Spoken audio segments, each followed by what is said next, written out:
No, pues querido, las primeras clases estas primeras semanas de marzo. ¿Quién está hablando? Yo, Carlos, Carlos, lo expliqué al principio, no sé si tú estabas, Carlos. no me pude conectar, tuve Mm, problemas técnicos. Ya, bueno, no, acuérdate que yo me encuentro con problemas de licencia médica, entonces Ah, voy a tener que estar estas primeras semanas, por lo menos hasta la última semana de marzo, de esta manera. Así que nos vamos a conectar todos los jueves a las 9:40, ¿no es cierto?, vía online. Y para eso claro, va a estar la sala habilitada, porque ustedes después continúan con psicoanálisis, va a estar la sala habilitada para eso, ¿ya?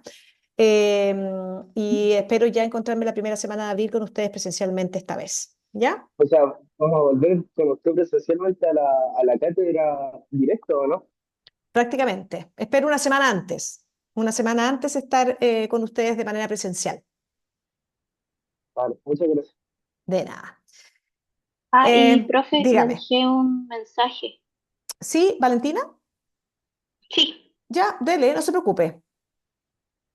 Sí, ya. no se preocupen que va a quedar a Nos vemos. disposición de todos la grabación, así que van a poder revisar entonces los contenidos, ¿ya? Eh, Fíjense entonces que en este primer escenario clásico, reduccionista, que divide para conocer, ¿no? Estamos hablando, entendiendo en términos epistemológicos, eh, y que se centra entonces en nuestro ámbito de acción, en entender el comportamiento humano intrapsíquicamente. Hay un observador externo a eso que decide observar, que es lo mentálico, lo intrapsíquico, ¿no es cierto? Entendido de esa manera. Hay un observador externo que de alguna manera observa eso que decide estudiar, pero aquí lo importante, en ese escenario lo importante es el objeto de estudio, no el observador. Lo importante es descubrir, segmentar, ¿no es cierto?, dividir, analizar, de manera súper científica el objeto de estudio. Entonces, en este primer escenario epistemológico, eh, lo relevante era el objeto de estudio, no el sujeto que observa, sino el objeto que es observado. ¿Sí? Porque era ese objeto el que había que descubrir, explicar, segmentar, analizar, ¿no es cierto? Y estaba la teoría que ya había sido desarrollada, ¿no es cierto? Por ejemplo, desde el modelo psicoanalítico, Freud empezó a elaborar y construir un modelo teórico que de alguna manera permitió elaborar una serie, ¿no es cierto?, de conceptos que te permitían entender lo intrapsíquico y por lo tanto toda persona que quisiera ir a estudiar los, lo intrapsíquico tenía que tomar la teoría y aplicarla. ¿Sí? Porque esa teoría ya había sido revisada, estudiada, ¿no es cierto?, probada científicamente y simplemente permitía entonces ir a aplicarla después eh, eh, frente a una nueva observación. Entonces, uno lo que entiende es que, por ejemplo, el utilizar el DSM-4, el CIE-10, que de alguna manera te va a permitir a ti entender entonces que la persona que reúne una serie de signos, ¿no es cierto?, va finalmente a dar origen a un síndrome, por ejemplo, depresión. Y entonces usted iba y observando aquella sintomatología que se daba, ¿no es cierto?, y se repetía recurrentemente, entonces usted diagnosticaba depresión. ¿Sí? Así funciona un modelo clásico, eh, eh, analítico, positivista, reduccionista, ¿sí? Porque redujo a la mínima expresión el conocimiento de lo mentálico. Y así se conocía y así se sigue conociendo también, ojo, en ese escenario, ¿ah? Por cierto. Pero este otro escenario, con esta nueva epistemología, con este nuevo punto de vista epistemológico, le empieza a dar mucho más relevancia para poder explicar cómo es que se conoce a aquel que realiza el acto de conocer. Por lo tanto, esta nueva epistemología, ¿no es cierto?, se centra, o de este nuevo punto de vista, se centra en cómo conocen los que conocen. Por lo tanto, se centra en las propiedades del observador en lugar de qué es lo que se conoce, que serían más bien las propiedades del objeto de conocimiento. ¿Sí? Entonces, este escenario que de alguna manera empieza a darle forma al enfoque sistémico, sienta las bases, en el fondo, ¿no es cierto?, del enfoque sistémico. Esta nueva epistemología le dice al observador que él es un factor, un elemento importante a la hora de conocer, ¿no? Y por lo tanto, esta nueva epistemología se va a centrar en las propiedades, en las características del observador, más que en las que son características propias o propiedades del objeto de conocimiento. ¿Entienden esa distinción o no? ¿Entienden esa diferencia? Profesora, Dígame. aquí lo importante es el ojo del observador, es como eso. O sea, Más que el ojo del observador, esta nueva epistemología lo que dice, ok, pareciera ser que esa persona que conoce, lo que decide conocer, habla más de el observador que de lo observado mismo. perfecto. Y fue Maturana, y fueron los trabajos científicos desarrollados por Maturana, que dieron cuenta, y eso es súper importante que ustedes entiendan, que eso vino a marcar una revolución científica. Y vayan a leer el árbol, el árbol, ¿no es cierto?, de la biología del conocimiento. Vino a decirnos, hoy en día científicamente está comprobado que nosotros lo que conocemos no es independiente de nuestro propio proceso perceptivo. Por lo tanto, no existe una realidad allá afuera que haya que ir a descubrir, que haya que ir a mirar porque ya está. Y por lo tanto, nuestra forma de funcionar, ¿no es cierto?, cerebralmente hablando, sí, pero de las ciencias más duras, y eso lo comprobó Maturana con todos los trabajos que realizó, ¿no es cierto?, en su laboratorio de neurociencia, también los aportes de Francisco Varela.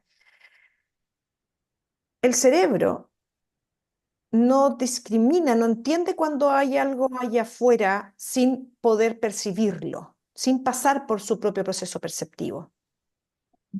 Entonces, pareciera ser que no hay una realidad allá afuera, que tu cerebro actúa finalmente como un espejo que refleja lo que está allá afuera. Finalmente, tu cerebro lo que hace es construir lo que está allá afuera. ¿Sí? ¿Sí? Y por lo tanto, si se comprobó científicamente que no existe una realidad allá afuera objetiva, sino que la tengo que ir a construir, si la construyo, depende de mi propio proceso perceptivo.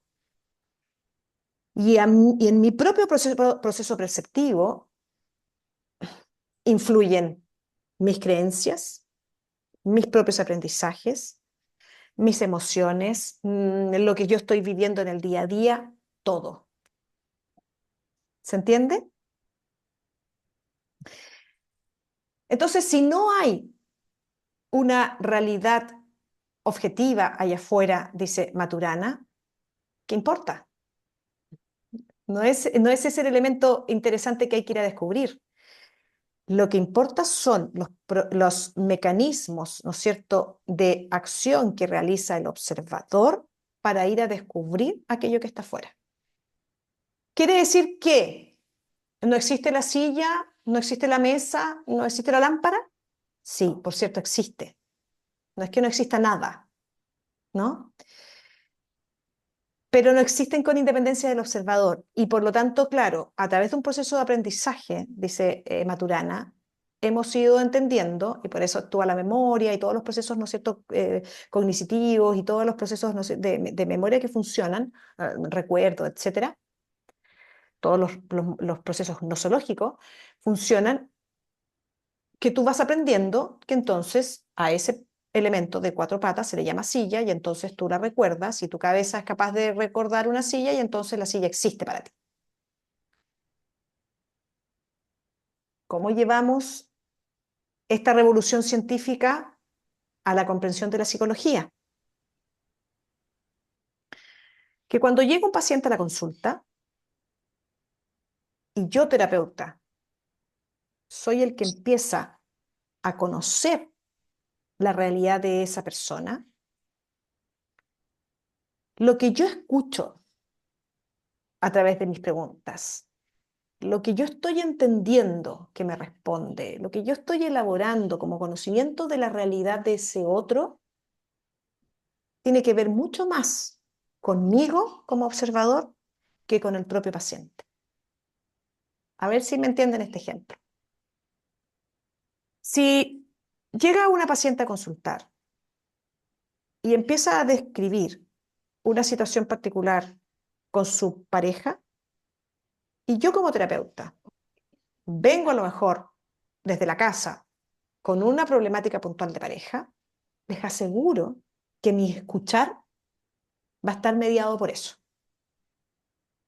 Y me voy a conectar con el paciente desde mi propio proceso, ¿no es cierto?, perceptivo, que está mediado, estoy inventando, ¿eh?, que está mediado en ese minuto por una pelea o una discusión que yo tuve con mi pareja. Quiere decir, como lo hubiese dicho a lo mejor el escenario anterior, que usted tiene que ser capaz de dejar los procesos personales afuera de la consulta, como si uno pudiera hacer el ejercicio de agarrarlos y dejarlos afuera y entrar completamente despojado de eso a atender al paciente.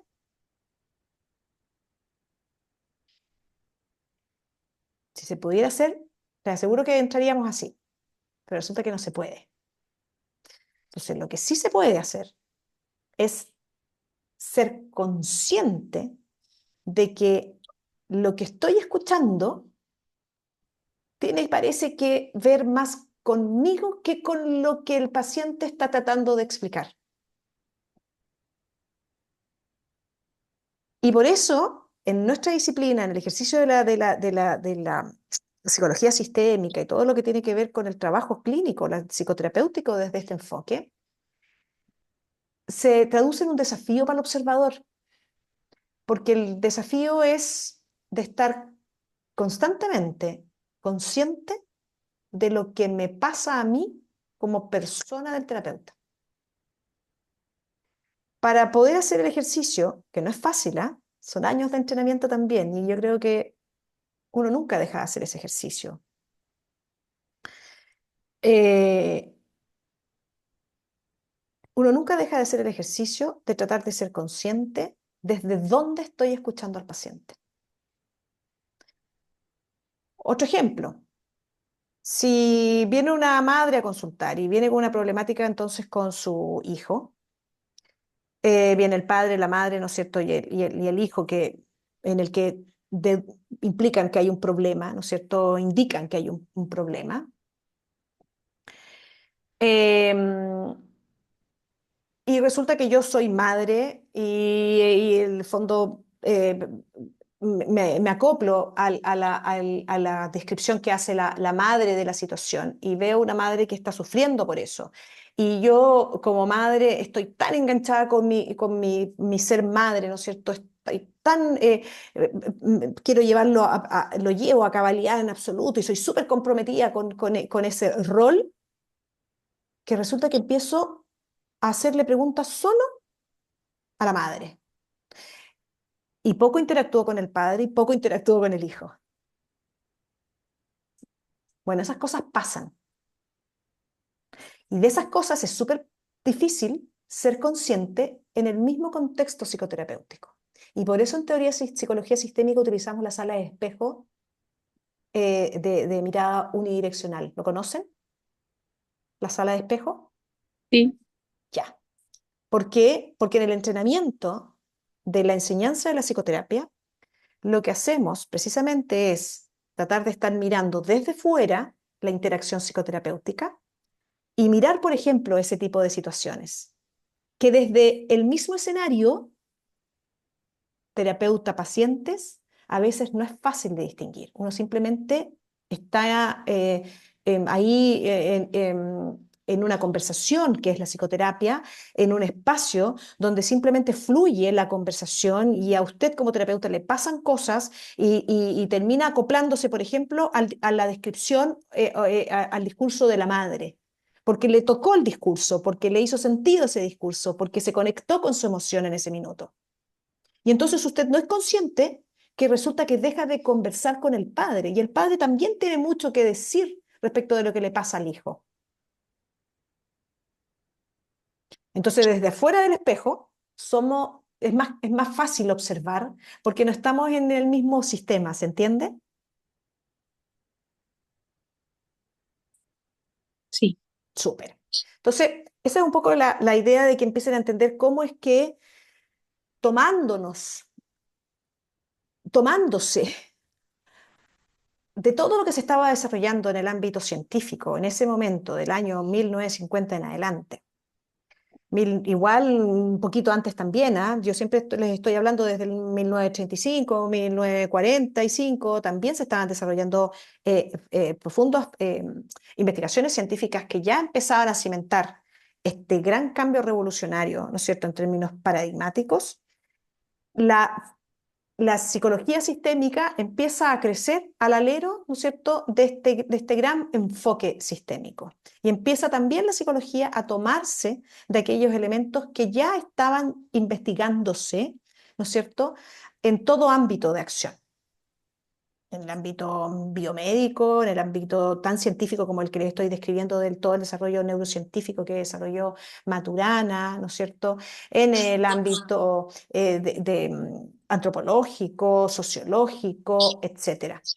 Incluso no pierdan de vista que este enfoque también surge cerquita de la Segunda Guerra Mundial.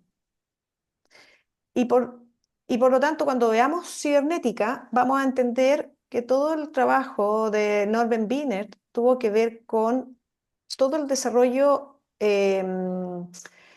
ingenieril que se estaba aplicando, ¿no es cierto?, a el trabajo de los misiles que se utilizaban en la Segunda Guerra Mundial. ¿Sí? Entonces, imagínense, no solo la psicología, hasta la ingeniería ya estaba ampliando, ¿no es cierto?, la comprensión de dejar este escenario monádico, reduccionista, ¿no es cierto?, y ampliarlo a un enfoque mucho más macro. ¿Sí? Entonces, por ejemplo, todo lo que tiene que ver con la teoría general de los sistemas, eh, que ya se estaba desarrollando en ese minuto, viene a entregar a el enfoque sistémico, ¿no es cierto?, conceptos de sistema como totalidad, ya no como una unidad, sino como una totalidad. Ahora, estos conceptos ya existían en el pensamiento aristotélico, ¿no es cierto?, pero fue Descartes el que lo hizo desaparecer, ¿no es cierto? Y de alguna manera empezó a instalar una realidad que era necesaria desmembrar, reducir, fragmentar. Y así se instaló el reduccionismo, ¿no? De hecho, hablamos históricamente del reduccionismo cartesiano, ¿ya?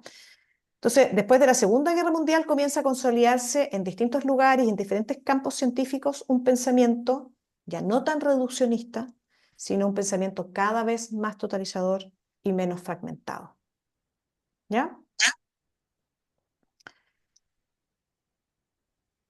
Entonces, tanto la teoría general de sistemas, que se nutre de la teoría de la Gestalt, fíjense, en el año 924, habían ya elementos, ¿no es cierto?, que estaba trabajando Wertheimer, Goffert, Kafka, ¿no es cierto? La teoría de los juegos de von Neumann, ¿no es cierto?, en el año 47, la teoría de los conjuntos en el año 64, 66, son todas teorías en distintos ámbitos de acción científica que estaban enmarcados en este enfoque, ¿no es cierto?, mucho más totalizante que reduccionista. La teoría de las gráficas, el diseño para un cerebro, ¿no es cierto?, los trabajos de Cannon sobre homeostasis, por ejemplo. La misma teoría general de los sistemas de Bertalanffy en el año 68. La teoría de la comunicación, que ojo, con Shannon y Weaver, que en un primer momento, en el año 49, empezó a desarrollarse todo el trabajo científico para dar cuenta de la teoría de la comunicación y desde ahí entonces entender cómo se instala el proceso comunicacional desde un emisor que envía un mensaje a un receptor, ¿no es cierto? Y el receptor lo que hace es decodificar ese mensaje. Se fijan que la teoría de la comunicación en el año 49 con los desarrollos científicos de Shannon y Weaver, lo que vienen es a desarrollar la teoría de la comunicación explicada en términos supercausalísticos: emisor, mensaje, receptor. Lo que hace un emisor lo recibe un receptor y el receptor entonces, como consecuencia, genera una respuesta. ¿Sí? Pero era súper lineal también todavía, hasta ese momento, la explicación de la comunicación humana, ¿no? Súper lineal, po. Bueno, fue un poquito más adelante, con los trabajos de el gran Václavic, ¿no?, que amplió la mirada de la comunicación humana y dijo, ok, no hay que mirarla solo en términos causalísticos de que A afecta a B, sino que pareciera ser que hay múltiples otros elementos que pueden estar dando cuenta de que B, que genera esta respuesta como consecuencia, y de alguna manera alimenta o retroalimenta, y ahí se toma de un elemento de la teoría general de sistemas, ¿no? O de la cibernética también, retroalimenta con su respuesta A, y A vuelve a generar una nueva respuesta. O incluso hay elementos que tienen que ver con otras consecuencias que tienen que ver a lo mejor con el contexto, que también hay que considerarla. Entonces se fijan que se amplía un poco la causalidad, ya no a la linealidad, sino que más bien a una circularidad. Bueno, la teoría, la psicología sistémica va a tomar también de esos elementos que trae esta vez la teoría de la comunicación humana de Václavic, para entender entonces que nosotros los seres humanos parece que somos en interacción y dependemos de muchos más elementos que simplemente desde una mirada causalística lineal. ¿Ya? En el año 48 los trabajos cibernéticos de Norbert Wiener también los vamos a revisar, ¿no es cierto? Y obviamente todos los trabajos, los aportes del gran antropólogo, epistemólogo, ¿no es cierto?, Gregory Bateson. ¿Ya?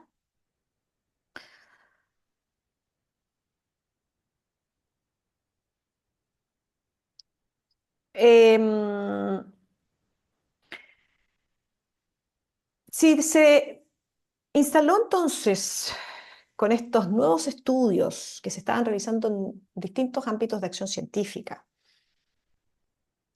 un nuevo escenario, y por lo tanto se habla de una revolución científica. Gregory Bateson, con todos los aportes que vino a realizar también en esa época,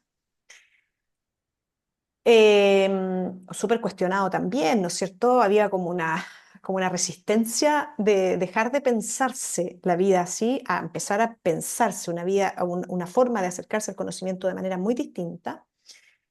No es fácil entender a Gregory Bateson, no es fácil un poco captar y transmitir la riqueza del pensamiento batesoniano. ¿Por qué? Porque fíjense que él era biólogo, antropólogo, eh, fue marido de Margaret Mead, antropóloga famosa, ¿no?, que de alguna manera observó y todo el trabajo antropológico que desarrolló con tribus, ¿no es cierto? Bueno, él también aportó. Y fundamentalmente entonces epistemólogo, que ha permitido que sus ideas y la construcción, la elaboración de sus ideas influyan en múltiples campos de pensamiento científico moderno, entre ellos la psicología. Y por lo tanto, es complejo entenderlo porque fíjense la cantidad de profesiones que tenía. El tipo era muy curioso, el tipo era un inquieto y ávido del aprendizaje y de la forma de acercarse a conocer, impresionante, pero fundamentalmente de entender cómo es que se conoce, cuál es el ejercicio, cuál es la dinámica que hace, que observa para llegar a decir que eso que conoce, ¿no es cierto?, es un algo, y más encima, sacar conclusiones, ¿no? Entonces, lo atraparon múltiples, diversos temas de interés eh, que pasaron por zoología, psiquiatría, antropología, estética, lingüística, educación, evolución cibernética, fundamentalmente, y epistemología finalmente, ¿no?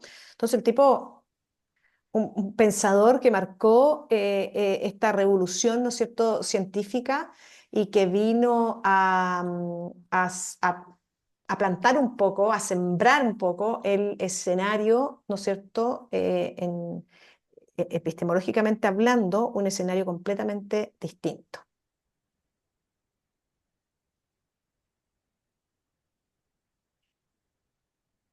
Em, yo les voy a dejar un texto que ya les dejé uno, ¿no es cierto? El de Sara Jutorán, que hace un poco este recorrido histórico que hemos estado algo conversando esta mañana. Pero de alguna manera les hace un poco este panorama histórico, ¿no?, que es re interesante de entender.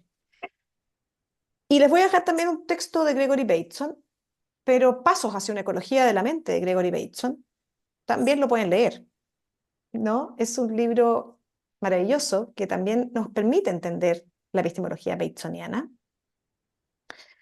Eh, y que de alguna manera son los cimientos de esta nueva forma de este nuevo escenario, ¿no? Y cuando hablo de cimientos, es como cuando uno habla de los edificios, ¿no?, que están construidos en cimientos fuertes, potentes, importantes, ¿no? Entonces, sobre lo que se construye sobre ese edificio, si esos cimientos están bien fundados, están bien firmes, con el suficiente fierro y arena y cemento, lo que sea, ¿no?, lo que se construye para arriba tiene que ver con esos cimientos. Por lo tanto, Gregory Bateson vino a instalar las bases los cimientos de esa nueva epistemología frente a la cual se desarrollaron, ¿no es cierto?, posteriormente todo lo que tiene que ver con el desarrollo del enfoque sistémico, ¿no es cierto?, y la psicología o la psicoterapia sistémica, ¿ya?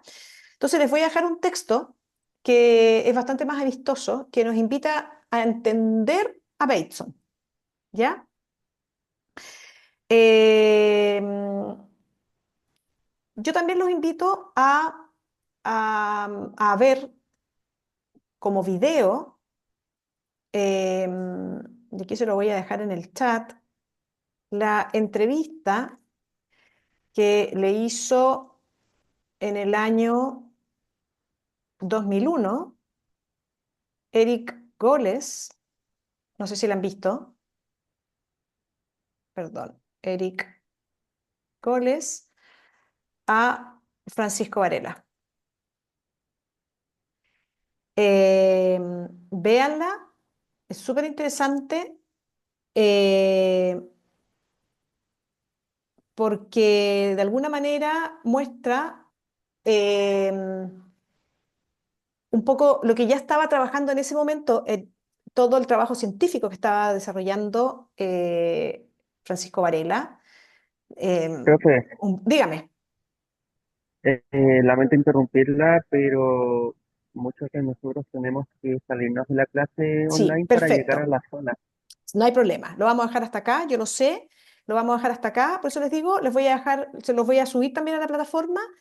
Y vamos a dejarlo hasta acá. Yo sé que no tienen tiempo para desplazarse de una sala a otra. No, no es que el profesor vaya a llegar a esta sala, ¿verdad? Acá va a llegar. Ya, pues entonces no tienen que movilizarse, los que tienen, en el fondo No, se es quedan en que esta sala. hay poquitos acá, hay más afuera. Perfecto, ya, no se preocupe. Entonces, Lo ya, que iba a entiendo. colocar en el chat ahora Sí, sí, lo que pasa es que, está, no lo veo. espérense, todos en la reunión. Ahí sí, ahí está. Se lo estaba dando Ahí sí. solamente a una compañía. Ahí está. Ya, gracias. Sí, los que tienen que abandonar, abandonen nomás porque quiere decir que no están acá en la sala porque la idea es que estén en la sala como si estuvieran físicamente conmigo y el profesor es el que llega a la sala, ¿no? En lo sucesivo, en términos presenciales, yo me traslado después a la otra sala, ¿ya? Así que ahí les dejo esa entrevista y les voy como les digo, a subir un texto que les permite entender a Gregory Bateson y por lo tanto son textos que ya vamos a ir ocupando, ¿no es cierto?, en el desarrollo del curso. ¿Ya? Lo vamos a dejar hasta acá, ¿les parece?